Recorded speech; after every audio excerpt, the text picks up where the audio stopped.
আজকে অত্যন্ত দুঃখ নিয়ে একটা কথা বলছি আপনাদের কাছে। সেটা হচ্ছে বিগত বেশ কয়েকদিন পূর্বে আবু সিদ্দিক নামক এক যুবককে শহীদ করা হয়েছে। কারা করেছে, কিভাবে করেছে, কাদের ইন্ধনে করেছে, এই সমস্ত বিষয়ে আমার কাছে এখনো পর্যন্ত অস্পষ্ট।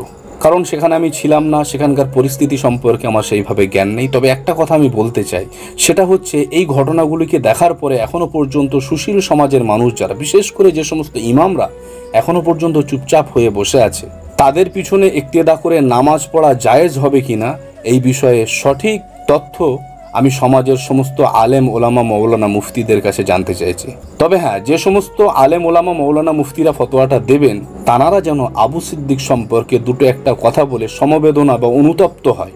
আজকে আমার বড় অবাক লাগছে, যদি কেউ কাউকে 500 টাকা ভাতা বাড়িয়ে দেয় তাহলে তার গুণগান গাইতে আমাদের ইমামরা কোনো রকম দ্বিধাবোধ করে না। কিন্তু যেখানে একটা বাঙালিকে শেষ করা হলো, যেখানে একজন মুসলিম যুবককে শেষ করা হলো, সেই বিষয়ে সেই রকমভাবে কোনো ইমামের মুখে কথা আমি শুনতে পাইনি।